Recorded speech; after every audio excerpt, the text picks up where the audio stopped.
Hello students, welcome to the part 3 of our second chapter. Today we are going to discuss about electric field lines. So let's start. So what are electric field lines? The concept of the field line was introduced by the scientist Michael Faraday in order to have a visual representation of electric field. We already know from the beginning that electric field is actually an invisible electrified space which is existing around an electric charge. So we cannot see it. So we may not be able to know about the nature of electric field. That is, what will be the direction of electric field and what is its strength at different points around the given source charge. So in order to do that where is the direction of electric field at particular points around the source charge, and is it weaker or is it stronger over there? In order to do that or find such things, we draw some lines around the source charge, and those lines we call them as the electric field lines. Like in the lower classes as given on the screen, you might have drawn yourself also some lines around a bar magnet. These were called as the magnetic field lines, which were indicating about the nature, direction as well as the strength of the magnet's magnetic field around the magnet. So the same thing we are going to do for the electric charge. So let's start.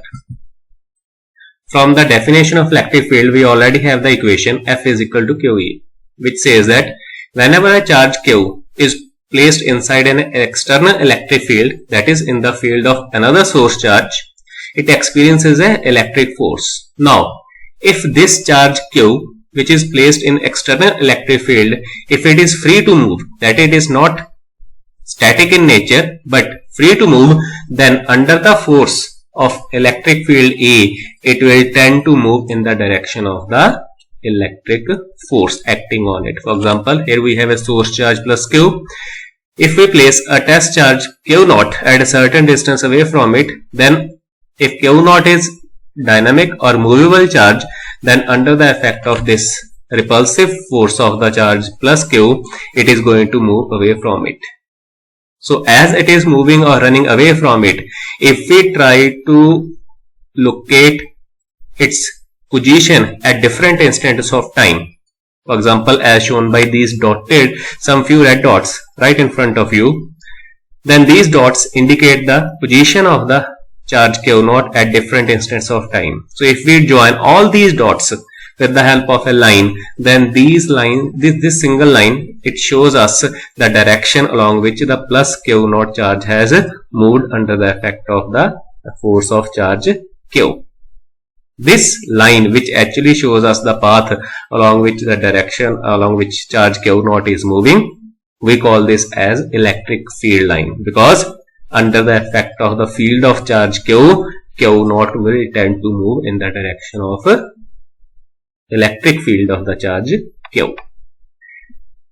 Here, if we change the orientation of the charge Q naught, the same effect takes place, but now in the different direction. So in this way, if we place this test charge Q naught at various positions around the charge Q, the same effect is going to take place all around the charge plus Q in the 3 dimensions. So in this case, this effect we will be observing that if central charge is surrounded by a number of various other charges present close to each other, then all these charges will experience a repulsive force and they will tend to fly away.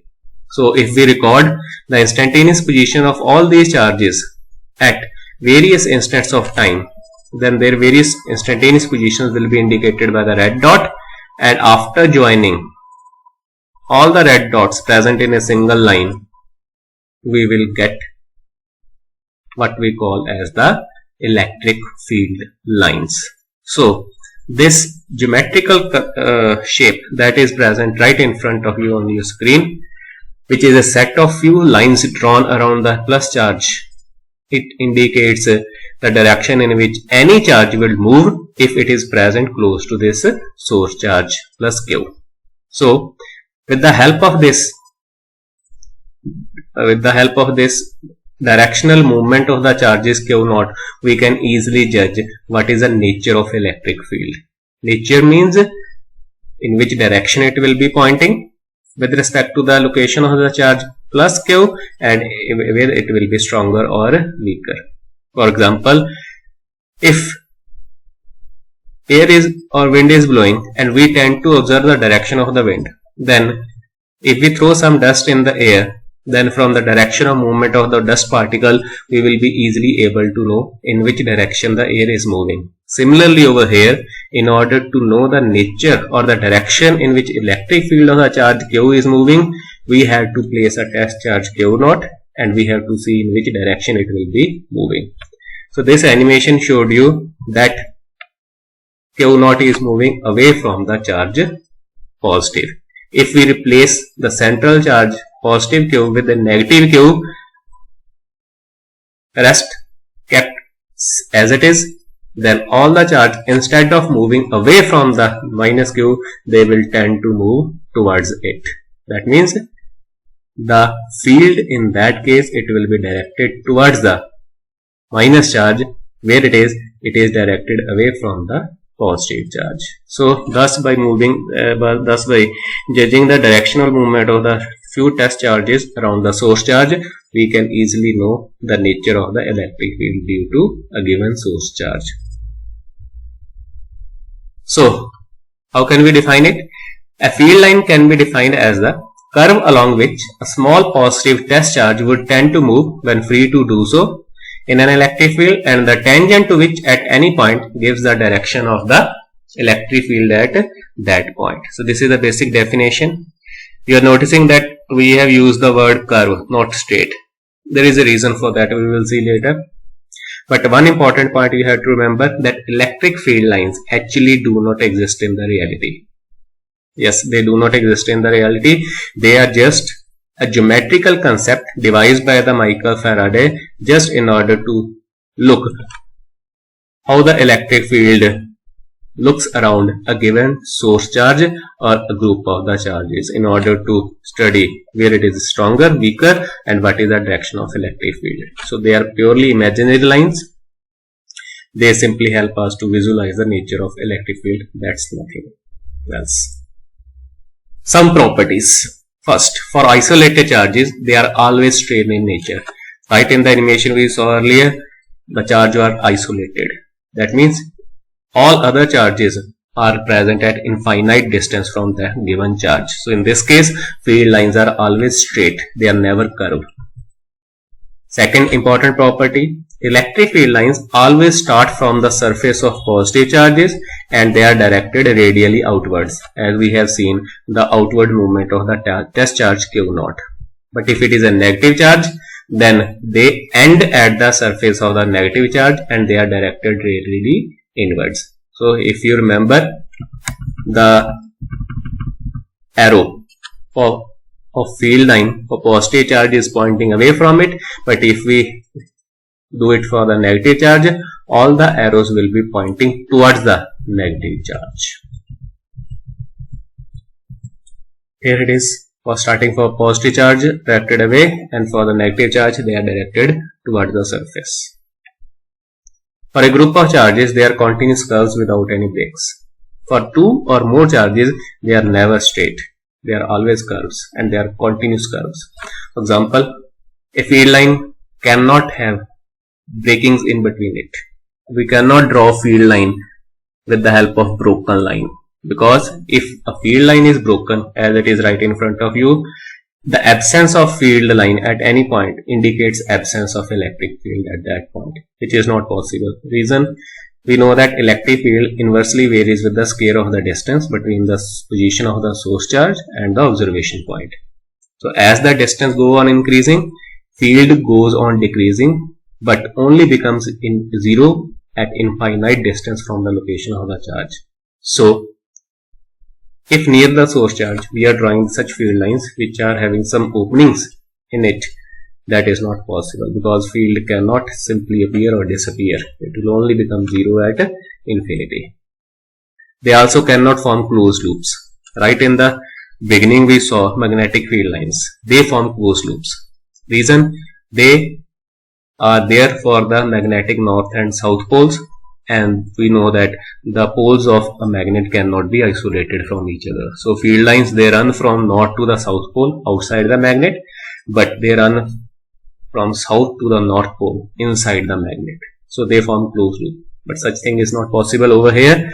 Reason, we can have a positive and negative charge isolated from each other. Another important property, how to find the direction of electric field with the help of electric field line. If you want to find the direction of electric field at any point on the field line, you just have to simply select the point and draw the tangent. For example, over here we have a field line, and these are the 3 points P, Q, R, where we want to determine the direction of a electric field. Simply select the point and draw the tangent. These tangents will help us to find the direction of electric field. This means that if we place a test charge Q0 at point P, it will directly fly away in the direction of the tangent drawn for the point P. If we place it at the point R, then it will be moving in the direction of the tangent drawn at the point R. So in this way, these tangents on the electric field gives the direction of electric field only at that point. Two field lines cannot intersect each other. This property follows from the earlier. Reason, if two field lines are touching each other or even they are intersecting each other, then we have a common point of intersection. Problem, when we try to find out the direction of field at this intersection point, we can draw two tangents, one for each field line. For example, here T and T dash, which indicates a single value of electric field carry two different directions with it, which is not possible. An electric field at a given point can only be directed in one direction. It cannot simultaneously point in two different directions, because if it would mean if we place a charge Q0 over here at the point P, then there are 50% chances that it will go to T dash, or it will also have the chance to move along T. That is not possible. So two tangents will be possible at the point of intersection pointing to different directions of electric field, which is not possible, so they cannot touch or intersect each other. This is a very important reasoning question. Another important point, they are always normal to the surface of conductor on which charges are present. When we draw the field lines, or when we study the field lines for the conductors having some charges present on their surface, always remember, field lines are always perpendicular to the surface of conductor. They can never be at making a certain angle with the surface of conductor. For example, here is a conductor right in front of you. So if we look at that small square box on the surface of conductor, it indicates field line making an angle 90 degree. Why it should be? Because if we have this case where electric field is making a certain angle with the direction of electric field, then we can decompose this field into two components, parallel component and the perpendicular component. Problem will be created by this parallel component. If this would have been possible, when this parallel component, if it was existing, then according to equation F equal to QE, it is going to apply force on all the electric charges which are present on the surface of this conductor, and under the effect of this force F equal to Q into E parallel component, it will make all the charges present on the surface of conductor to move in the direction of electric field, if they were positive charge, or in the opposite direction if they were negative charges. So that would mean all charges are moving in one direction, producing the current on the surface of conductor. This is not possible. We cannot simply place a conductor in an external electric field and develop surface currents over it. So it is again not possible. Why? It is actually, we will see it later. The relative closeness of the field lines in a certain region gives the idea of the strength of electric field in that region. How can we judge the strength of electric field? Direction is given by tangent. Power or the strength is given by the closeness of the field lines. For example, consider this isolated charge case. We want to find out the strength of electric field at P, Q and R 3 points. For this, consider what is the distance between the two consecutive field lines present around these charges. Here is the first distance is smaller. When we move to Q, it increases, and for R it further increases. So as we move from P to Q to R, the gap or the distance between the two consecutive field lines go on increasing. So when the gap is smaller, field strength is also stronger, but when the gap increases, the strength also decreases. So this is how we get the idea of a strength. Field lines never pass through a conductor because electric field inside a conductor is always 0. So this you have to remember, that field inside a conductor is always 0. What is the reason behind this? We will see in the chapter of capacitor. But this has an important property which we call as electrostatic shielding, which we will discuss later.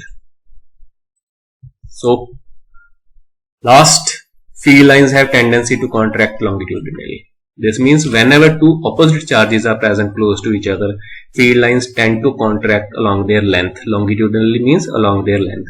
You might have seen the earlier case for isolated charges, the field lines are always radially directed outward. But so they tend to stretch themselves so that their length can increase. But when two opposite charges are present close to each other, due to the attractive property, they tend to bend themselves and move towards the surface of negative charge. So they tend to contract longitudinally. But they have tendency to expand laterally when two similar charges are present close to each other, because in that case they apply pressure on each other, or what we can say repulsive force on each other, due to which they have lateral expansion property. Important point, neutral point, helpful for solution of numericals also. You can see two same charges present close to each other. So there is a point right at the center of the line joining the two. So if we find the electric field at this red dot, due to both the charges, they will be same in magnitude but exactly opposite in direction. So net field at this point will be 0. We call this point as a neutral point or null point. So at point where total electric field due to group of charges, two or more charges, is 0, we call that as the neutral or the null point. Obviously field is 0 over there, so also no field line will pass through that neutral point.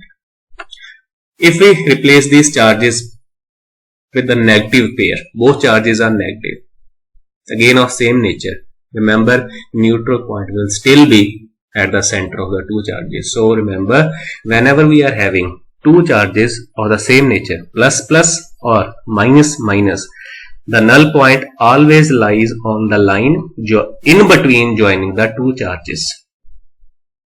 The two charges are same in magnitude, so null point is also at the center of the line joining the two charges. But if one charge is bigger, suppose left charge is plus 4q, right charge is only plus q, in that case the null point will be shifted towards the location of the weaker charge, that is plus q charge. And for a pair of two similar charges, there is only one neutral point always in between the two charges. But if we have this case, one charge positive and another charge negative, you can easily see that it is following the property of field line starting from positive and ending at negative. So there is no possibility of a null point in between the two charges. But if we look at a point outside the line joining the two charges, like for example at point A. At point A, field of positive charge will be pointing away, but negative charge will be pointing toward itself. So null point can exist over there. And same thing can also occur near the positive charge plus q at point B. So whereas there is only one single neutral point, for a pair of similar charges there will be two neutral points, and even that outside the line joining the two charges. So I hope you will study it properly and try to grasp the idea of the electric field lines. We will meet next in the topic electric dipole. Thank you.